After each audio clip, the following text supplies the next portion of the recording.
अस्सलाम वालेकुम। Second year commerce, हम यहाँ पे बिजनेस स्टैटिस्टिक्स पढ़ रहे हैं और इसका हम चैप्टर नंबर 5 देख रहे हैं। चैप्टर नंबर 5 है इंडेक्स नंबर्स के बारे में। इस चैप्टर के अंदर हमने मुख्तलिफ इंडेक्स नंबर्स के बारे में पढ़ा। सबसे पहले हमने सिंपल प्राइस इंडेक्स के बारे में पढ़ा, फिर हमने कंपोजिट प्राइस इंडेक्स के बारे में पढ़ा, फिर हमने देखा कि वेटेड इंडेक्स नंबर्स क्या होते हैं और हम उसकी क्लासिफिकेशन देख रहे हैं। और आज के लेक्चर में हमारे पास यहाँ पे हम देखेंगे इसका लास्ट एक टॉपिक है जिसको हम कहते हैं Fisher's formula. Weighted index number को मालूम करने के हमने 3 तरीक़ेकार देखे, 3 फार्मूले देखे। 3 मुख्तलिफ तरीक़ों से हम वेटेड इंडेक्स नंबर को मालूम कर सकते हैं। पहला था हमारा लेस्पियर्स, सेकंड था हमारा पैस्ट्रीज फार्मूला और थर्ड आज हम देखेंगे फिशर्स फार्मूला। सवाल को शुरू करने से पहले हम यहाँ पे देख लेते हैं कि फिशर्स फार्मूला बेसिकली होता क्या है। It is the positive square root of the product of Laspeyres and Paasche's formula of index number.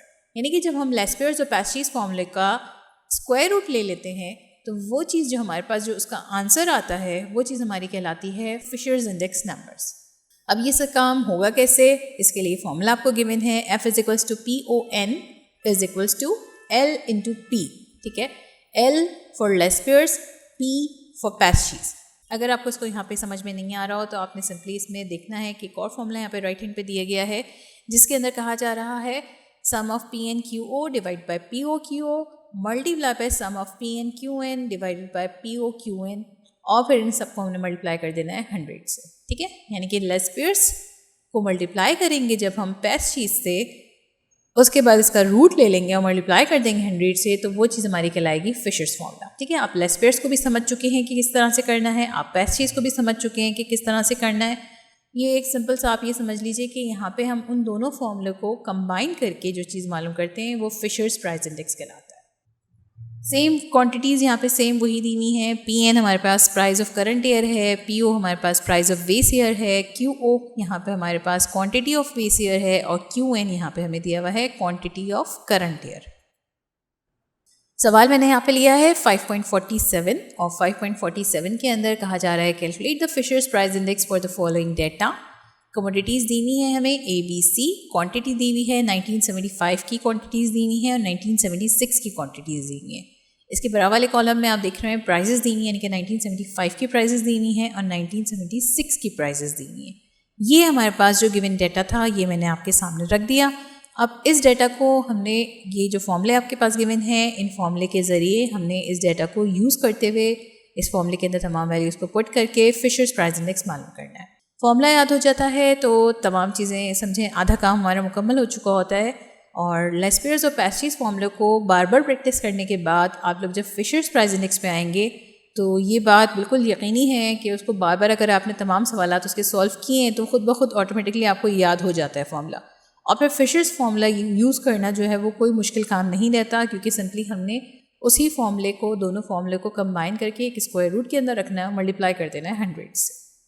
ठीक है, तो यहाँ पे मैंने यहाँ दोबारा से अपना ऊपर जो गिवन था चार्ट, उसको मैंने थोड़ा सा अरेंज करके रख लिया है कि कमोडिटीज़ ABC बेस ईयर था 1975, इसकी प्राइस और क्वांटिटी मैंने एक तरफ कर ली है और करंट ईयर की प्राइस और क्वांटिटी मैंने एक तरफ कर ली है। करंट ईयर हमारा 1976 था। ठीक है, बेस ईयर की प्राइस को PO का नाम दिया, बेस ईयर की क्वांटिटी को मैंने QO का नाम दिया। इस तरीके से करंट ईयर की प्राइस को P1 कहा और करंट ईयर की क्वांटिटी को मैंने Q1 कहा। ठीक है, यहाँ आपने कंफ्यूज नहीं होना, P1 और PN सेम होते हैं, Q1 और QN सेम होते हैं। ठीक है, आप दोनों तरह से यूज़ कर सकते हैं। 1 यूज़ करने का मकसद ये होता है कि बाज़ दफ़ा हमारे पास एक से ज़्यादा करंट ईयर्स आ जाते हैं। ठीक है, तो वहाँ पे हम N यूज़ नहीं कर सकते, हम वहाँ पे P1 Q1, फिर अगर कोई एक और करंट ईयर है तो P2 और Q2, फिर जितने भी आप मल्टीपल आप वहाँ पे करंट ईयर ले सकते हैं। ठीक है, चलें अपने सवाल की तरफ चलते हैं। अब यहाँ पे हमें सबसे पहले आप अगर देखें तो हमें क्या क्या चीज़ें चाहिए, PNQN चाहिए, POQO चाहिए, PNQN और POQN चाहिए, ये तमाम तर चीज़ें हमें चाहिए। तो सबसे पहले मैंने यहाँ पे अरेंज करा, POQO को मालूम कर लेते हैं। POQO हमारे पास PO दिया हुआ था 740 और QO दिया हुआ था हमें 69। इन दोनों को हमने साथ में रखा और फिर इसको मल्टीप्लाई कर लेंगे तो आंसर आ जाएगा 51,060। नेक्स्ट फिर हमारे पास कमोडिटी B थी जिसके अंदर PO था 950 और QO था 31। इन दोनों को मल्टीप्लाई किया तो आंसर आ गया 29,450। सी कमोडिटी थी, सी कमोडिटी की प्राइस बेस ईयर की प्राइस 75 और मल्टीप्लाई कर दिया इसको क्वांटिटी ऑफ बेस ईयर 45 से, आंसर आ गया 3375। अब इन सबको टोटल कर लेते हैं। इन सब का टोटल हमारे पास आ जाएगा 83,885। नेक्स्ट कॉलम पे आके नेक्स्ट कॉलम में हमें रखा हमने यहाँ पे P1QO यानी कि PNQO। तो P1 हमारे पास था 810, QO हमारे पास था 69, दोनों को मल्टीप्लाई किया 55,890 आ गया। नेक्स्ट P1 और QO करा यानी कि 1000 को मल्टीप्लाई कर देना है 31 से, तो दोनों को मल्टीप्लाई करके आंसर आ जाएगा हमारे पास 31,000। सी कमोडिटी के अंदर प्राइस थी इसकी, करंट ईयर की प्राइस थी 60 और QO था 45, दोनों को मल्टीप्लाई कर दिया हमने और इस तरह से आंसर आ गया हमारे पास 2700। सेम वही काम जो पहले किया था हमने, हमें इसका भी सम चाहिए। इन तीनों क्वांटिटीज़ को हमने प्लस कर लिया और इसके बाद प्लस करने के बाद आंसर आ जाएगा 89,590। नेक्स्ट कॉलम पे आ गए POQ1 यानी कि बेस ईयर की प्राइस और करंट ईयर की क्वांटिटी। PO था 740 और Q1 था 75, दोनों को मल्टीप्लाई किया 55,500 आ गया आंसर। नेक्स्ट B कमोडिटी के अंदर PO था हमारे पास 950 और Q1 था 42, दोनों को मल्टीप्लाई किया 39,900 आ गया आंसर। C कमोडिटी पे आए, C कमोडिटी की प्राइस थी, PO था 75 और Q1 था 36, दोनों को मल्टीप्लाई किया 2700 आ गया। इन तीनों क्वांटिटीज़ को भी हम ABC POQ1 का सम ले लेंगे और सम लेने पे हमारे पास आंसर आ जाएगा 98,100। नेक्स्ट हम आ गए P1Q1 यानी कि PNQN और P1 की जो प्राइस थी A कमोडिटी की वो 810 थी और क्वांटिटी थी 75, दोनों को मल्टीप्लाई किया 60,750। कमोडिटी B के ऊपर आ गए, P1 था हमारे पास 1000 और Q1 था हमारे पास 42, दोनों को मल्टीप्लाई करेंगे 42,000 आंसर आ गया।